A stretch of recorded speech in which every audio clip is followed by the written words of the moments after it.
I'm Harley Smith, and this is the Master Growers course. Today we're going to be starting a series on plant propagation and cloning. We're going to be looking at conventional ways of starting plants from seeds or from cuttings. A third way to start would be from tissue culture micropropagation, growing plants in test tubes. Now that's going to be the way of the future for a lot of commercial production because growers will be able to produce an unlimited supply of clean, virus-free stock for their commercial production. But we'll save that for a future class. Today, we're looking at conventional propagation with seeds and cuttings. Now, growers often ask me, what's better, growing from seeds or growing from cuttings? If you're a breeder, the answer is both. Plants grown from seeds are the result of sexual reproduction. Father and a mother, the genes are mixed. It's rolling the dice for genetics. So no two plants grown from seeds are going to be exactly alike. Some will be very big plants. You'll get some monsters. You'll get some runts. Some will have darker colors or different aromas or more potency with different aromatic oils, different terpenes, different medicinal compounds. Now, once you find that one special plant that has the characteristics that you as a grower are looking for, that becomes the mother plant. You pick the best of the best according to your priorities. Now, every plant grown from cuttings is genetically identical to the mother plant.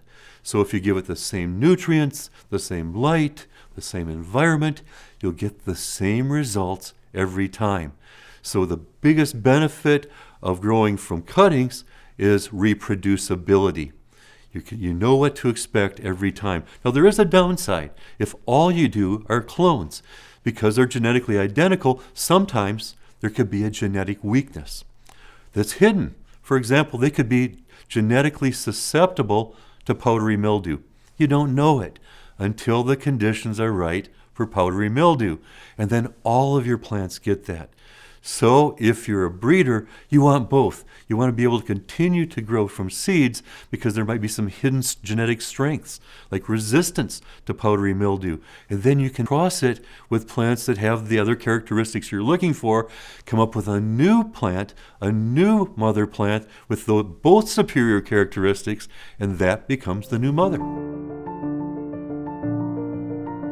Whether you're growing from seeds or from cuttings, first, you need to choose a growing medium. There's several different choices depending on the method of growth. If you're going to be growing in soil, it's a good idea to use a starter soil to start your seeds or to stick your cuttings. Now, when you have a starter soil, you want to make sure it has very good drainage.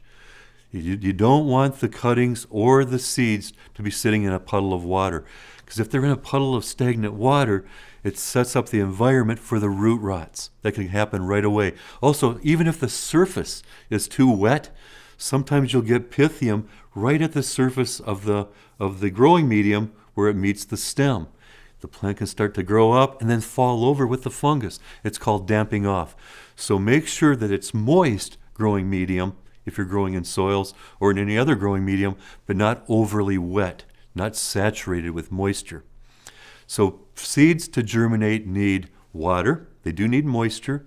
They need oxygen. That's why you want the good drainage, not a puddle. And they need warmth. If you do provide those three things, you can start your seeds.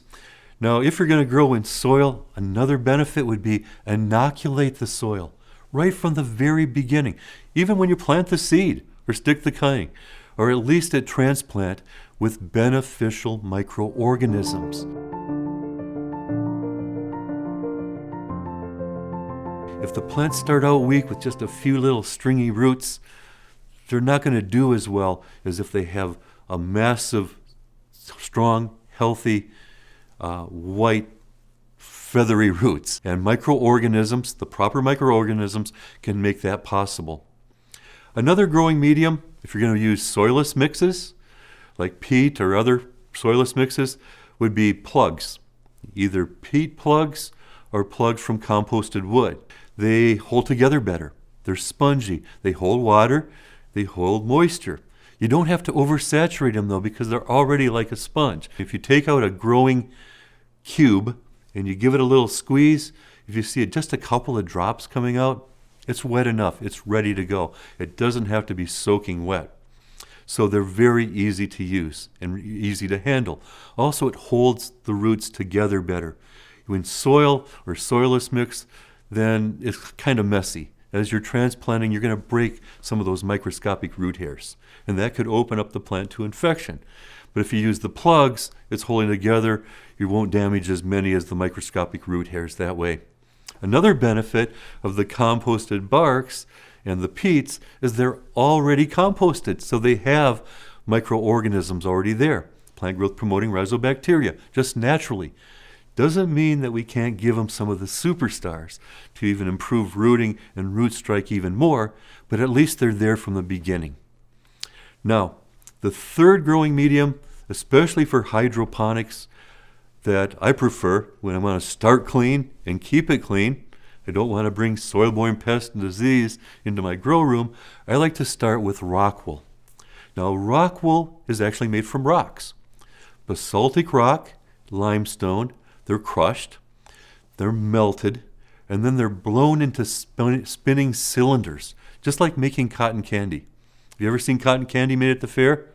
Well, rock wool is made the same way. Then it's compressed into different shapes, including starter cubes.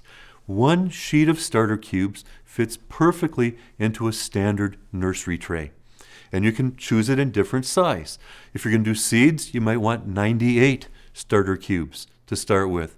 If you're going to do cuttings, it might be better to have 50 to give them a little bit more room for the plants to grow. Either way, it fits in a standard nursery tray.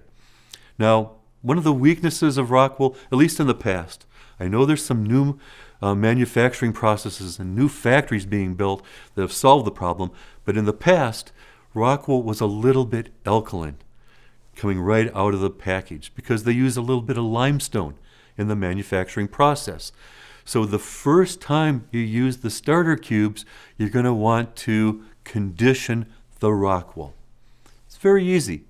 Just adjust the pH. Lower the pH to about 5.5. Take 2 gallons of water, lower that pH, maybe add a small charge of nutrients, like a full spectrum hydroponic formula. Doesn't have to be strong, it could be quarter strength. Just a little bit of trace elements that way. Pour it over your standard rock wool starter cubes in the standard nursery tray until it's completely submersed. Then pour off the excess water so it's not sitting in a puddle, same way as you would in soil. And then once it drains, just put a seed in each hole or stick a cutting in each of the pre-drilled holes. Once you've done that, cover it with a humidity dome. That'll keep the relative humidity at about 98% under that dome. Ideal conditions for germinating seeds and for rooting cuttings. So you can have a smaller dome if you're doing seeds. There are taller domes that you can use for doing cuttings. Another thing that is beneficial, recommended, not necessary, but recommended, is to slide your tray onto a heat mat. The heat mat will just provide a little bit of extra warmth at the root zone.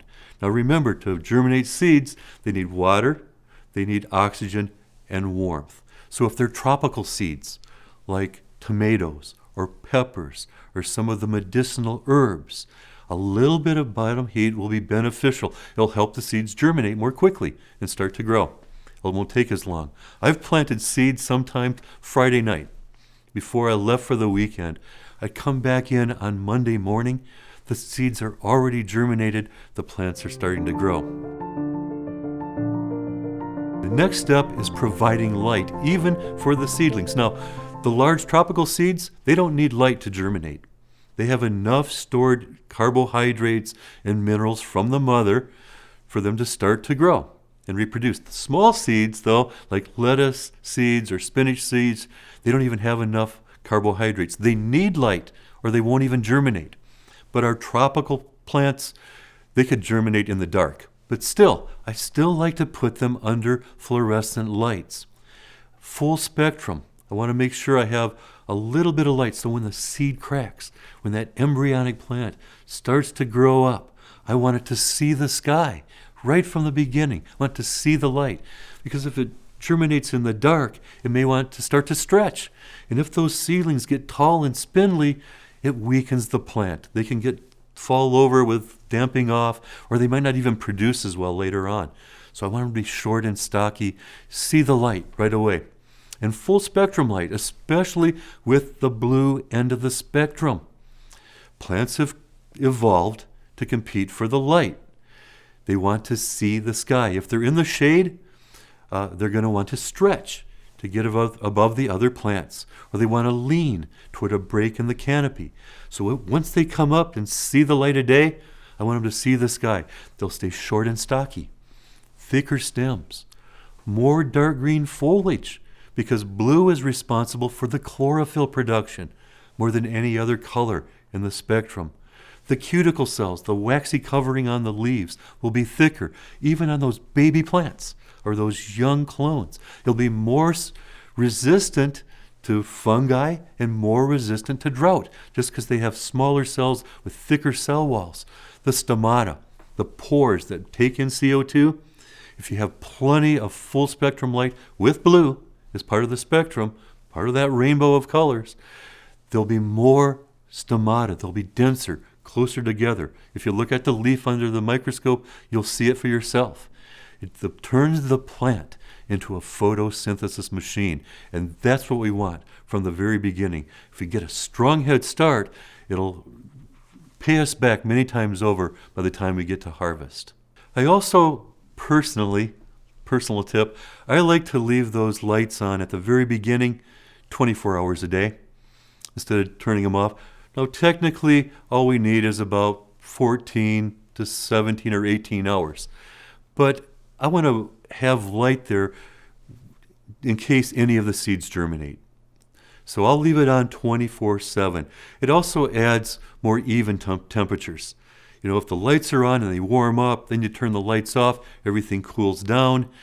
I'd rather see more constant humidity, more constant temperature, especially for those little baby plants that are just getting established. Now, once they start to get established and growing, I'll take off the humidity dome first of all, so fresh air can come in for more CO2. Also, it takes away the environment that would be conducive to fungus. High humidity could grow fungi. So we want to at least crack that humidity dome, open it up if it has that potential to do that, or even remove it. And then at any time after that, you could go to 18 hours a day if you like. But at the beginning, I want them to start out strong. So when it comes to lighting, I'll just put 4 fluorescent bulbs over my standard nursery tray. Keep it just a few inches above the growing tips, because it's not that intense and not that warm. And then I raise the light as the plants start to grow. They'll be short and stocky that way. Next comes transplant. Now, how do you know it's time for transplant? I know beginners all the time are impatient.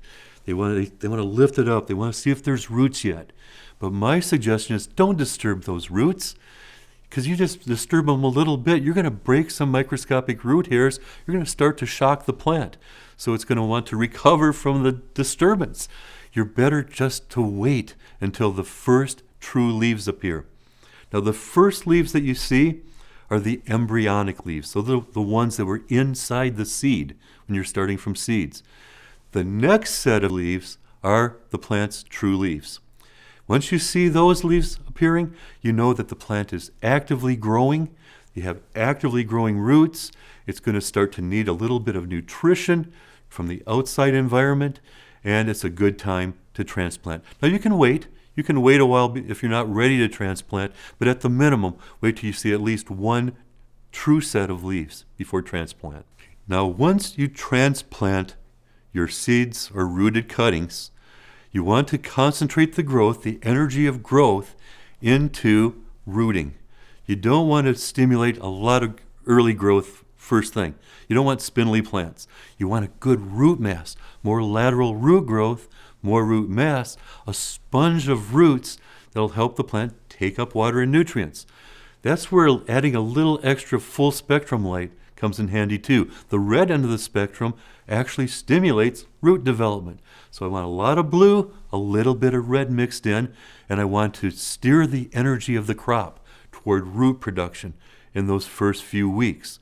Now the first thing to do to improve rooting is to use a full spectrum nutrient that contains phosphorus. Now phosphorus is the energy element. It energizes rooting, energizes flowering as well. But early on, if we add just a little extra phosphorus to the root zone, we change our fertilizer into a starter fertilizer. You'll get better root strike, better establishment of the plant. It channels the energy into making more roots. One of the best forms of phosphorus to use early on, just those first 2 or 3 weeks after transplant, is monoammonium phosphate. It adds some nitrogen with the phosphorus, and the ammonium actually aids with the uptake of the phosphorus by the plant. Also, the ammonium form of nitrogen, those first few weeks, that's the preferred form of nitrogen, because when the plant assimilates it, it's right in the roots. It's immediately changed directly into amino acids and into enzymes, into chlorophyll, to activate the energy and the chemistry of life. So a little bit of monoammonium phosphate, I've seen as much as 20% more roots at transplant. Now if you're growing in soil, it's a little bit different. If you're going to be using organics like rock phosphate and bone meal, again, you want to inoculate the roots with the mycorrhizal fungi and the phosphorus solubilizing bacteria right from the very beginning, right from your very first transplant. The mycorrhizal fungi infect those new growing roots in a beneficial way. And then as the fungi grows in the root zone, as the mycelium mass goes out in the hyphae, then they're making organic acids. The fungus is making enzymes that unlock phosphorus from the soil, unlock phosphorus from organic matter, and feed it to the plant. So again, phosphorus becomes more available, better root strike, better establishment right from the very beginning. And as the roots grow, the fungi and bacteria are going to grow along with them. The next thing to keep in mind to stimulate more root growth is the availability of some of the trace elements, the microelements, such as iron, copper, manganese, and zinc. They activate enzymes that are used for cellular metabolism to make more root cells. So those need to be available right from the very beginning. For example, zinc. Zinc is a cofactor that turns on enzymes to make the rooting hormone. It's called indoleacetic acid, IAA. Well, the zinc activates the enzymes to make growth hormones by the plant. So zinc has to be there in a very small amount, but it has to be available to the plant. So one of my recommendations early on is make sure the pH is in the correct zone, right from the beginning. If you're growing in hydroponics, keep the pH on the low side, somewhere between about 5.8 and 6.4. If you do, all the elements are available to the plant all the time. If you get above 6.5, iron starts to become unavailable. We could put it there, the plant can't use it. You get above 7.5 pH, that's just barely alkaline. Your water might be more alkaline than that. If it's above 7.5, all those transition metals start to become unavailable to the plant. Iron, copper, manganese, and zinc. So watch your pH right from the beginning, especially in hydroponics. In soil, make sure your soil is pH buffered, that the pH of your soil is somewhere in the range of maybe 6.4 to 6.8. Slightly acidic to start with. Now, soil is a buffer for pH, so it doesn't change very often. It's not easy to change the pH of soil. I know farmers that add lime by the ton, by the truckload. In acid soil, it's still not enough. You're growing in water, it just takes a few drops to adjust your pH. So you want to make sure your bulk soil is perfect right from the very beginning. Make it more conducive to the microorganisms, and then the microorganisms will, as they grow on the roots, will lower the pH in the root zone to the perfect level to take up those trace minerals. Next thing to keep in mind is keep the water temperature or the root temperature in just the right zone, somewhere between about 68 and 75 degrees. Remember, when you were germinating your seeds or starting your cuttings, 78 degrees was good. But the warmer the water, the less dissolved oxygen it'll hold. So at the beginning, 78 is almost ideal. But once they're germinating, the roots are actively growing, you want to lower the temperature just a little bit. Because if it's too high, if it's 78, 80, 82 degrees, you're rolling the dice for the root rots. Remember, the root rots are the anaerobic fungi. They grow in stagnant water without oxygen. So I've seen cuttings that are growing in aeroponic systems where the roots are suspended in air and still get root rot, get slimy and brown. Why? Because the temperature was too high. So if you want to be really safe, shoot for about 72 degrees. If you want just a little bit more root growth, warm it up to about 75 degrees. But be careful. If it gets too high a temperature, you're going to set up the environment for root rot. The other side, if you have too cold of water or too cold of a root zone, it starts to shut down the enzymes for cellular metabolism. Cellular metabolism makes the roots, so that could shock the roots too and prevent them from growing. So keep the temperature in the right zone, and you'll have abundant lateral root growth and root mass. Okay, so now you've established the correct balance of nutrients. You have the right pH, the right temperature, right good oxygenation. This is the time to add just a little bit of a root stimulant. Now, if you look at the root stimulant products on the store shelves, you're going to see a common theme: kelp extracts. It may not say kelp, it may say Ascophyllum nodosum. That's a brown seaweed from the littoral zone. It's loaded with natural rooting hormones, auxins and cytokinins, even gibberellic acid. In fact, if you had some seeds that are a little bit old, or maybe they weren't stored quite properly, good idea to soak them overnight in a kelp extract. They'll have earlier germination and a better germination rate. But what we're talking about now, once you have roots, use it as a root drench. The auxins stimulate lateral root development, and the cytokinins stimulate cell division. So the combination of the auxins and the cytokinins stimulate more lateral root growth and more root mass. To make it even more effective as a rooting tonic, add a little bit of humic acid.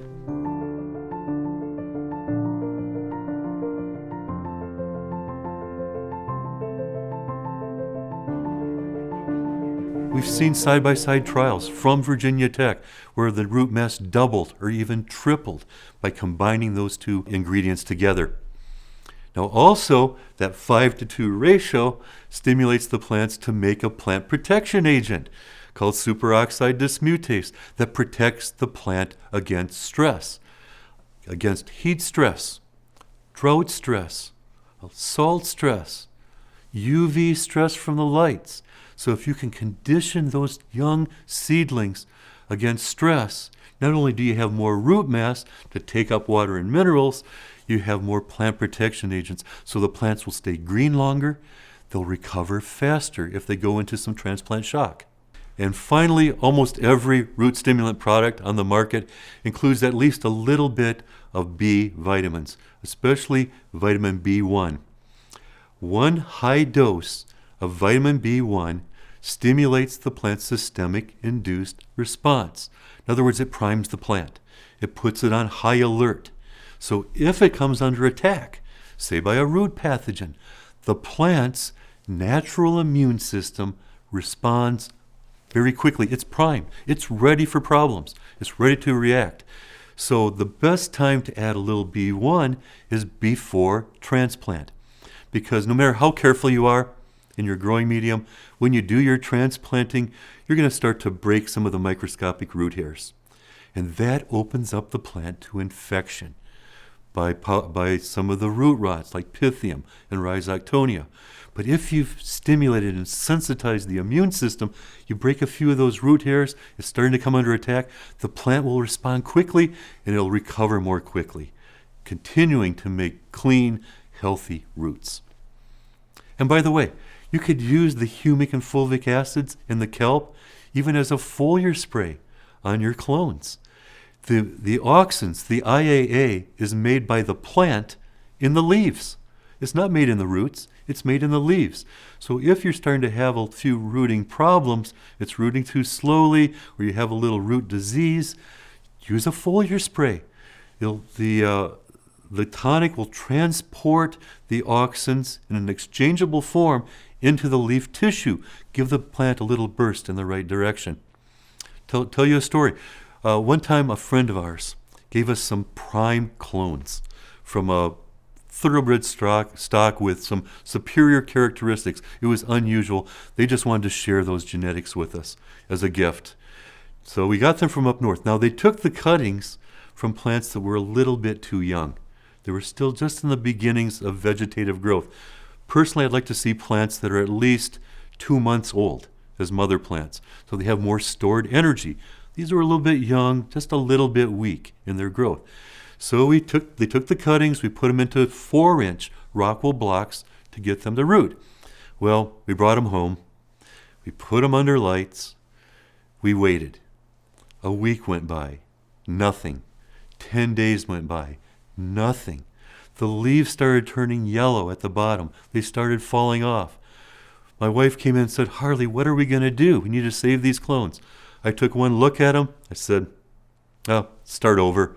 These are never going to be good producers." She goes, No.